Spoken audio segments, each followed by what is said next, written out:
Voy a intentar reflexionar sobre dos claves. Una, voy a intentar explicar que el populismo, más que una ideología, es una estrategia, es una manera de hacer política, y voy a intentar explicar las claves de su éxito, que es lo que hace que en la sociedad española, en la sociedad británica o en la sociedad alemana de la Europa del siglo XXI, la estrategia populista, el discurso populista, esté teniendo el éxito que le estamos contemplando obtener en diversas convocatorias electorales, y que en este momento, por ejemplo, que se está conformando el nuevo Parlamento Europeo, le ha permitido alcanzar pues, la mayor representación de su historia, ¿no?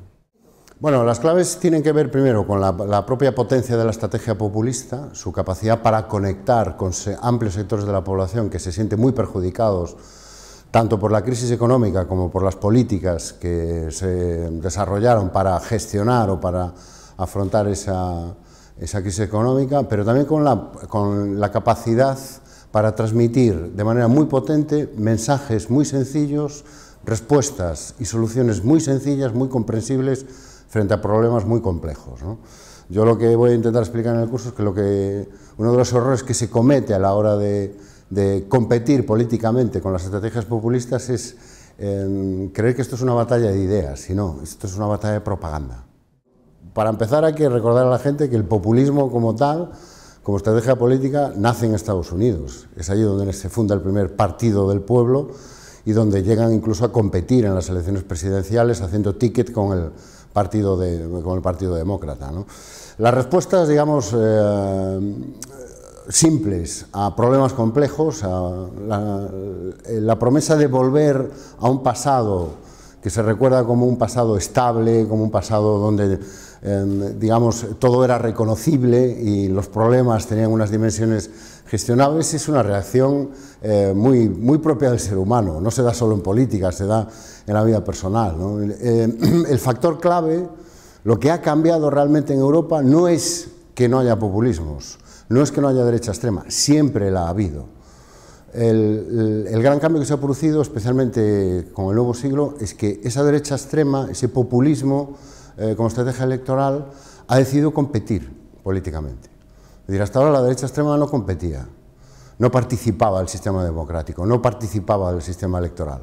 Bien porque no veía posibilidades de obtener buenos resultados, bien simplemente por puro rechazo a las fórmulas democráticas, ¿no? Y esa bolsa de votantes se refugiaban en los partidos conservadores.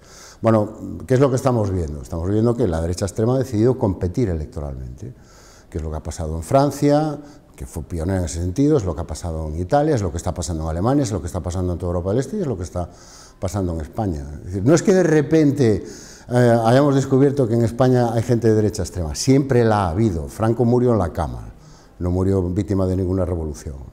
Pasa que ahora se han organizado y compiten electoralmente, y además compiten con bastante buenos resultados.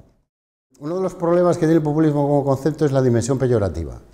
Entonces es muy difícil hacer ciencia política sobre un concepto que para mucha gente es un insulto o una descalificación. Y hay que explicar a la gente que el populismo es un concepto que tiene elementos muy negativos, pero que también tiene vertientes positivas. Cuando se habla del populismo en Latinoamérica, hablamos de determinados regímenes que desde el punto de vista de los derechos humanos, desde el punto de vista de los derechos sociales, pues son abiertamente condenables, pero que también a su vez permitieron o pusieron en marcha políticas que significaron que amplios sectores de la población que estaban excluidos del acceso a determinados recursos, el acceso a la cultura, el acceso a la sanidad, el acceso a la educación, tuvieran un acceso, aunque fuera un acceso muchas veces clientelar, ¿no? O sea, se podía haber hecho de otra manera. Entonces, yo vengo aquí a explicar que el populismo es un concepto que nos puede ayudar a entender mejor la realidad, pero que se ha convertido en un arma arrojadiza desde el punto de vista del debate electoral, ¿no? De forma que si te fijas ahora mismo en el debate político, por ejemplo en España, populista es todo el que no piensa como yo. Entonces hemos caído en ese nivel de debate, ¿no? Que digamos, es una manera de descalificar al otro. Entonces todo lo que no piensa como yo, todo lo que no está de acuerdo como yo, todo lo que no defiende las mismas políticas que yo, es populista.